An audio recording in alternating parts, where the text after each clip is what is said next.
এই তো আসতেছে রমজান মাস, 8 রাকাত তারাবি আর 20 রাকাত তারাবি, এটা নিয়ে দেখবেন একদল আলেম ফেসবুক গরম করে ফেলবে। কেউ লিখবে 8 রাকাত, বাবারে বাবা 8 রাকাত, এর বেশি না, আজীব আজীব। আরেক দল লিখবে 20 রাকাত, এর কম না, আজীব।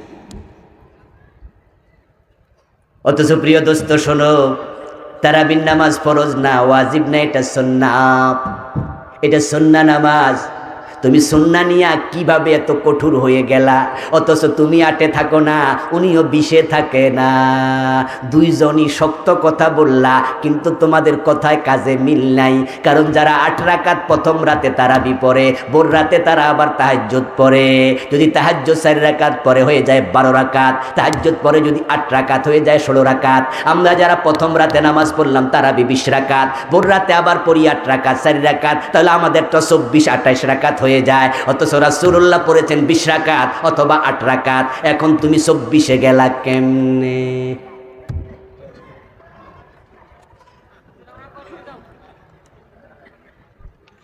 কথা কি বলছেন? একটু পেশ লেগে যেতেছে না? আমাদের আব্দুল্লাহ জাহাঙ্গীর স্যারের নাম শুনছেন? রাহেমাহুল্লাহ, আল্লাহ জান্নাত নসিব করে, বলেন আমিন। চমৎকার আলেম ছিলেন, মুতাদিল আলেম, মুতাওয়াসসিত আলেম ছিলেন। উনি বলতেছেন, এক আলোচনা শুনলাম, উনি এক রমজানে কোথাও যাচ্ছিলেন, রাস্তা দিয়ে গাড়ি নিয়ে, নামাজের সময় হলে এশারের নামাজ পড়ার জন্য মসজিদে ঢুকলেন। ঢুকে দেখেন মসজিদে 2 দল মুসল্লি মোটামুটি ঝগড়া পাসাদে লিপ্ত, একবার মারামারির কাছাকাছি। উনাকে দেখেই সবাই বলল, আরে আরে আরে থামো, হুজুর এসে গেছে। যে 2 দল ঝগড়া করছো, থামো তোমরা, হুজুর এসে গেছে। আব্দুল্লাহ জাহাঙ্গীর স্যারের কাছে গিয়ে 2 দল এবার অভিযোগ করতেছে, স্যার এই উনারা বলতেছে 20 রাকাতের নিচে চলবে না, আর আমরা বলছি 8-এর উপরে চলবে না। ইমাম সাহেব পড়ছে বিপদে। ইমাম সাহেব কয়জন? মুসল্লি কয় গ্রুপ? ওই যাবো কোন দিকে?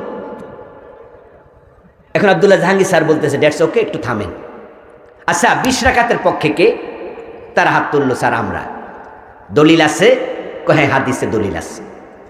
আচ্ছা 8 রাকাতের পক্ষে কে? ওরা হাত তুললো, স্যার আমরা। 8 রাকাতের পক্ষে দলিল আছে? জি স্যার দলিল আছে। তাহলে 20 পক্ষ দলিল আছে, 8-এর পক্ষ দলিল আছে। এখন যে ঝগড়া করছেন ওই দলিলটা আগে দেন।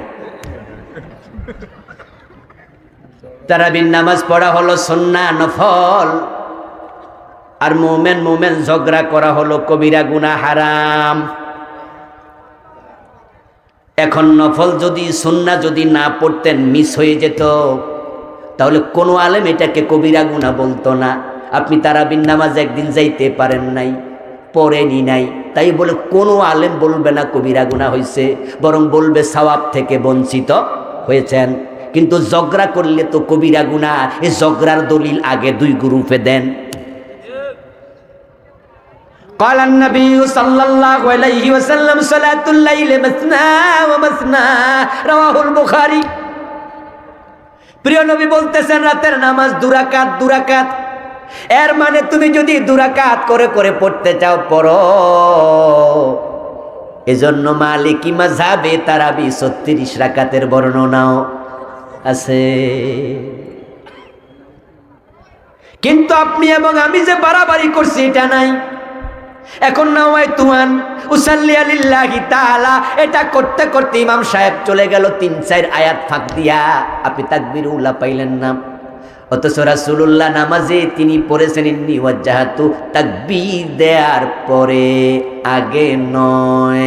তাকবীর দেওয়ার পরে পড়তেন সুবহানাকাল্লাহুম্মা বিহামদিক। তাকবীর দেওয়ার পরে তিনি পড়তেন আল্লাহুম্মা বাঈদ বাইনি ওয়া বাইনা খাতায়ায়া কামা বা'আদতা বাইনাল মাশরিকি ওয়াল মাগরিব। তাকবীর দেওয়ার পরে মাঝে মাঝে পড়তেন ইন্নী ওয়াজ্জাহাতু ওয়াজহিয়া লিল্লাযী। এক এক সময় এক একটা, কিন্তু বাঙালির এটা ধাক্কায়া সামনে নিয়ে গেছে। অথচ তাকবীর দিয়ে নামাজ শুরু হবে, ইন্নী ওয়াজ্জাহাতুর কোনো হাদিস নেই। আমার ভাইয়েরা, আমরা রাসূলের দুরূদ পড়ি, আলহামদুলিল্লাহ। দুরূদ যে যত বেশি পড়বে রাসূলের কাছে সে তত নৈকট্য পাবে। কি বিছনা বন্ধ? এই এলাকায় বলে বিছনা বন্ধ, আমাদের কুমিল্লায় বলে মুসল্লার দোয়া। এই এলাকায় কি কয়? বিছনা, মানে বিছনাটা বন্ধ করে নিছে নাকি? আমাদের এলাকায় মুসল্লা খারায় বলে, তো এই জন্য কইটা মুসল্লার দোয়া। আমার প্রিয় ভাই, এটা আছে হাদিসে, তাকবীর দেয়ার আমরা নিলাম। আসলে আমাদের মাঝে ঝামেলা ঢুকেছে অনেক। আপনাদের এলাকায় ইমাম যদি কোনো ভুল করে নামাজ চলাকালে আপনারা কি লোকমা দেন না? কথা বলুন না, বলুন না, লোকমা দেন? হাদিসে আছে লোকমা দেবেন কি বলে? সুবহানাল্লাহ বলে। লিররিজালি তাসবিহু ওয়ালিন নিসাই তাসবিহু, পুরুষরা বলবে সুবহানাল্লাহ, নারীরা বলবে হাতে হাত এভাবে বাড়ি দেবে, মুখে কথা বলবে না, যদি নারী মুসল্লি উপস্থিত থাকে। কিন্তু কে বা কারা সুবহানাল্লাহ সরাইয়া আল্লাহু আকবার ঢুকাইছে আজ পর্যন্ত খুঁজে পাইলাম না। দুরূদ শরীফ আমরা পড়ি, আলহামদুলিল্লাহ পড়তে হবে। হাদিস আউলান নাস বি ইয়াউমাল কিয়ামা আকসারুহুম আলাইয়া সালাহ, প্রিয় নবী বলছে কিয়ামতের দিন যে যত বেশি দুরূদ পড়বে সে লোক আমার তত নিকটে থাকবে। সুবহানাল্লাহ। শাফাত পাওয়ার সম্ভাবনা তত বেড়ে যাবে।